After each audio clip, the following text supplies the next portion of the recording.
Merci beaucoup, mesdames et messieurs. Je crois en Dieu. Je crois au Dieu surnaturel qui a créé les cieux et la terre. Je crois en un Dieu qui maintient les cieux et la terre en existence. Je crois que nous avons des preuves rationnelles similaires aux croyances des fondateurs de cette maison qui ont donné à cette université la devise « Dominus Illuminatio Mea ». Ils ne voyaient aucune contradiction entre la foi en Dieu et l'excellence absolue dans la recherche rationnelle. Et si j'ose mentionner mon alma mater de Cambridge dans ce lieu saint, je vous rappellerai que sur la porte du laboratoire Cavendish à Cambridge étaient écrits les mots « Plus grandes sont les œuvres du Seigneur, recherchées par tous ceux qui y prennent plaisir ». Et lorsque nous examinons l'essor de la science au XVIe et XVIIe siècle, Alfred North Whitehead et beaucoup d'autres ont commenté que les hommes sont devenus scientifiques parce qu'ils s'attendaient à une loi dans la nature. Et ils s'attendaient à une loi dans la nature parce qu'ils croyaient aux législateurs. Alors, mesdames et messieurs, je n'ai pas honte d'être à la fois un scientifique et un chrétien, car on peut affirmer que le christianisme a donné à mon sujet. Ce qui m'étonne, c'est que les penseurs sérieux d'aujourd'hui continuent de nous demander de choisir entre Dieu et la science. C'est comme demander aux gens de choisir entre Henry Ford et l'ingénierie comme explication de la voiture. Quand Newton a découvert sa loi de la gravité, il n'a pas dit « j'ai une loi, je n'ai pas besoin de Dieu ». Non, il a écrit les Principia Mathematica, sans doute le plus grand ouvrage de toute l'histoire de la science, parce qu'il a vu que Dieu n'est pas le même genre d'explication qu'une explication scientifique. Dieu n'entre pas en compétition avec le mécanisme et la loi. Pourquoi y a-t-il quelque chose plutôt que rien? Alan Sandage, le brillant cosmologiste qui est devenu chrétien dans la cinquantaine, a dit « Dieu est la réponse à cette question, mais les gens sont maintenant tellement désespérés de montrer que l'univers s'est créé lui-même à partir de rien qu'il me semble être un oxymore immédiat. Si je dis que X a créé Y, je suppose l'existence de X pour expliquer l'existence de X. Si je dis que X s'est créé lui-même, je suppose l'existence de X pour expliquer l'existence de X, ce qui montre simplement que le non-sens reste le non-sens, même si des scientifiques de haut niveau le prononcent. Cela me rappelle un peu J.K. Chesterton, qui disait qu'il est absurde de se plaindre, qu'il est impensable qu'un Dieu impensable crée tout à partir de rien, puis de prétendre qu'il est plus pensable que rien se transforme en tout. Les cieux racontent la gloire de Dieu, dit l'ancien psaume, et nous en avons découvert un peu en voyant le réglage fin des forces fondamentales de la nature. C'est quelque chose de si frappant pour les scientifiques qu'il exige une explication. Et il me semble qu'Arnaud Penzias l'a bien compris, lui qui est le prix Nobel, qui a découvert le fond diffus cosmologique sur lequel repose une grande partie des preuves du Big Bang. Il a dit « L'astronomie nous conduit à un événement unique, un univers qui a été créé à partir de rien, avec l'équilibre, très délicat nécessaire pour fournir exactement les bonnes conditions requises pour permettre la vie, et qui a un plan sous-jacent, on pourrait dire surnaturel. Mais je veux en venir à ce que je pense être l'un des arguments fondamentaux en faveur du théisme. Je suppose que cette assemblée croit en la raison. C'est pourquoi nous sommes tous ici. Et en tant que scientifique, je crois que l'univers est rationnellement intelligible. C'est quelque chose qui a frappé certains des génies de la science comme exigeant une explication. Einstein a dit « La seule chose incompréhensible à propos de l'univers, c'est qu'il est compréhensible. » Et Wigner a parlé de l'efficacité déraisonnable des mathématiques. Comment se fait-il qu'un mathématicien, pensant dans sa tête ici, puisse trouver des équations qui semblent s'adapter à l'univers là-bas? Eh bien, comment se fait-il en effet? Car l'ironie de la position athée ici est évidente. Mes amis athées, dont j'ai beaucoup, me disent que la force motrice de l'évolution qui a finalement produit nos facultés cognitives humaines, y compris la raison, n'était pas principalement préoccupée par la vérité, mais par la survie. Et nous savons tous, mesdames et messieurs, ce qui s'est souvent passé et se passe encore à la vérité lorsque des individus, des entreprises commerciales ou des nations se sentent menacés et luttent pour leur survie.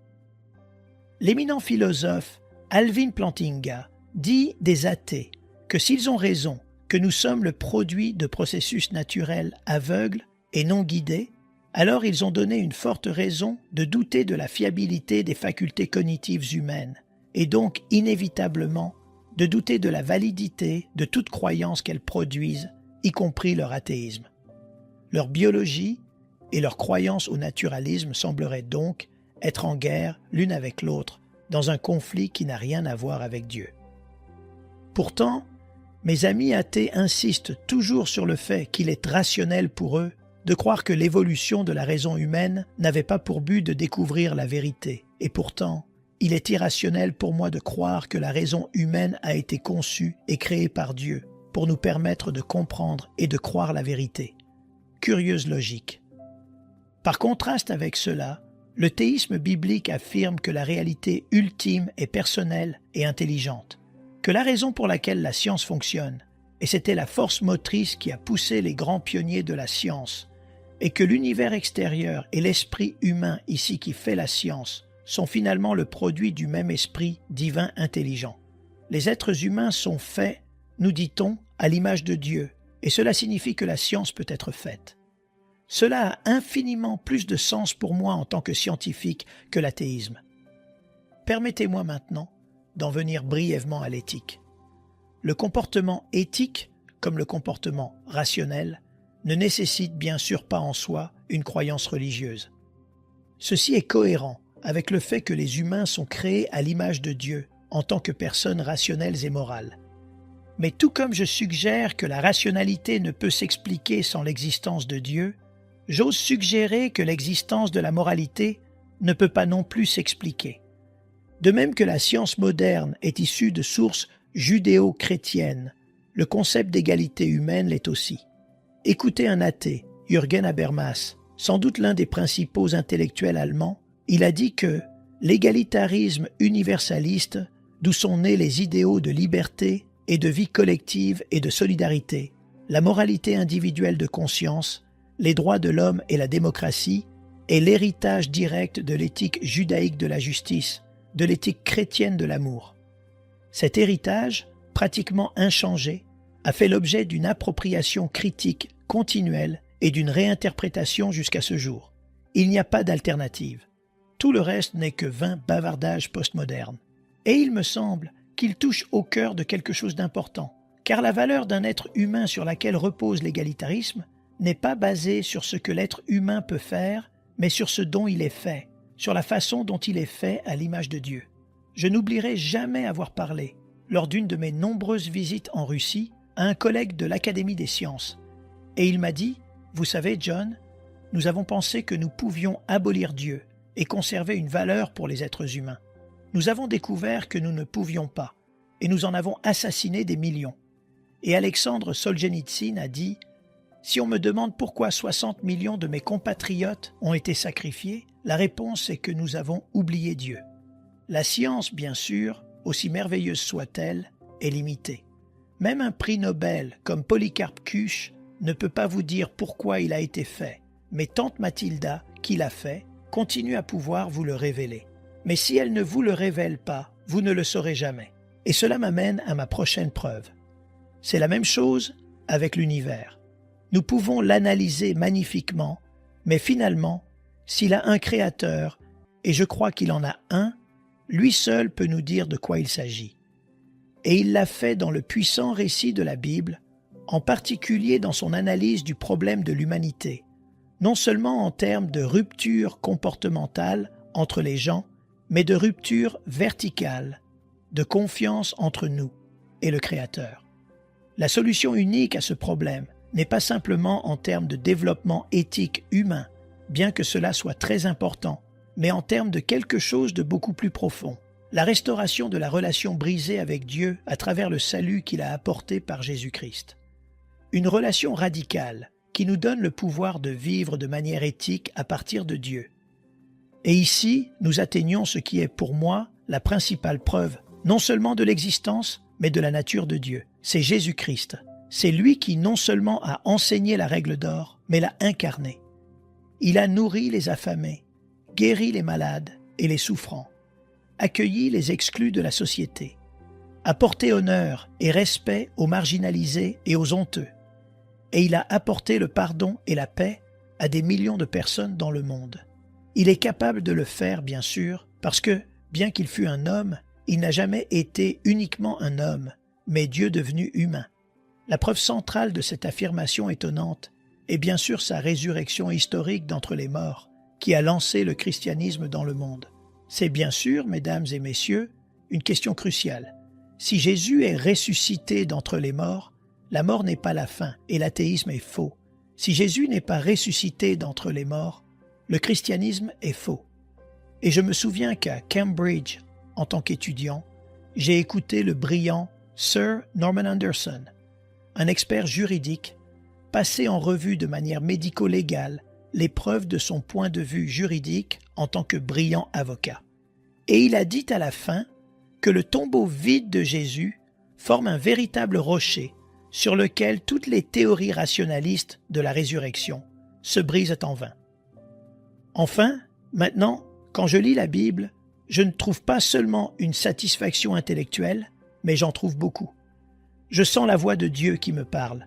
Vous dites que c'est intensément personnel.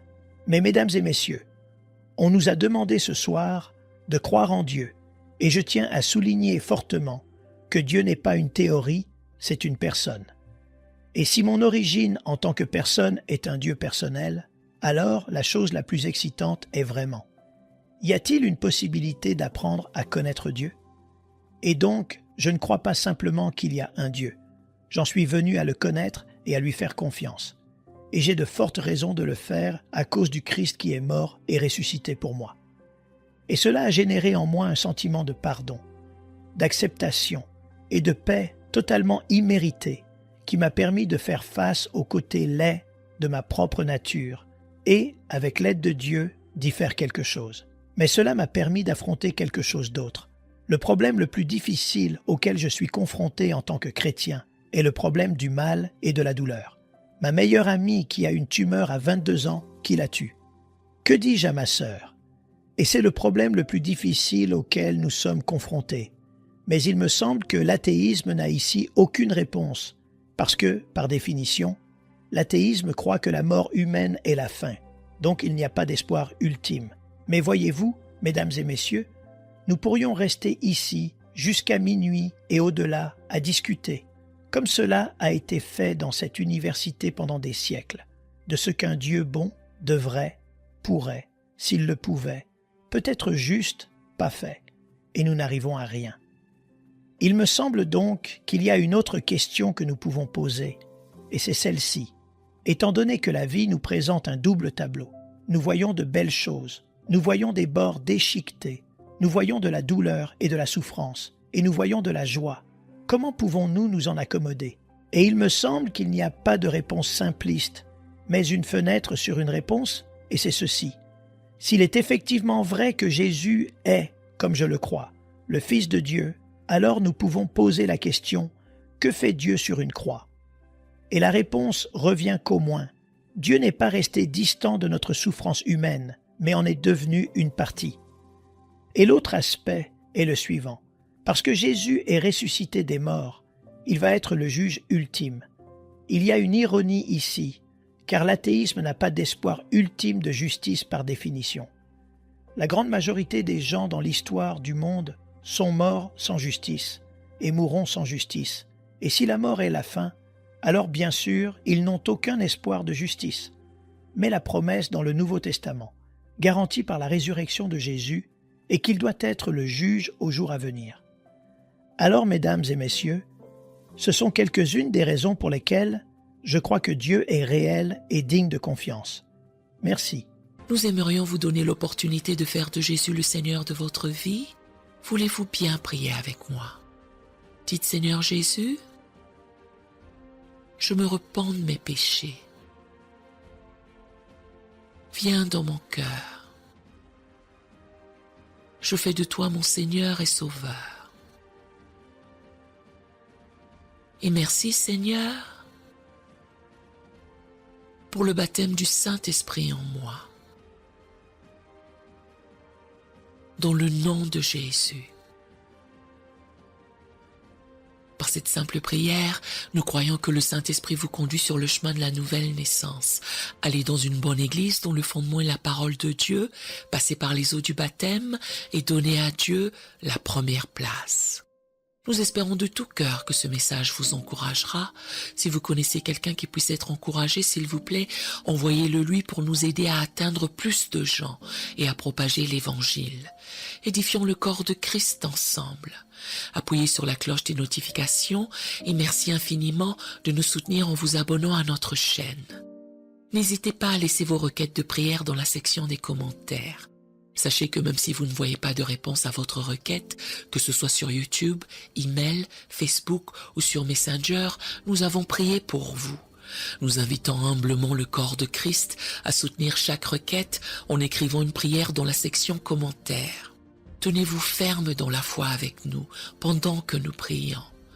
Que la grâce et la paix du Seigneur Jésus-Christ soient avec vous tous et qu'il vous bénisse merveilleusement.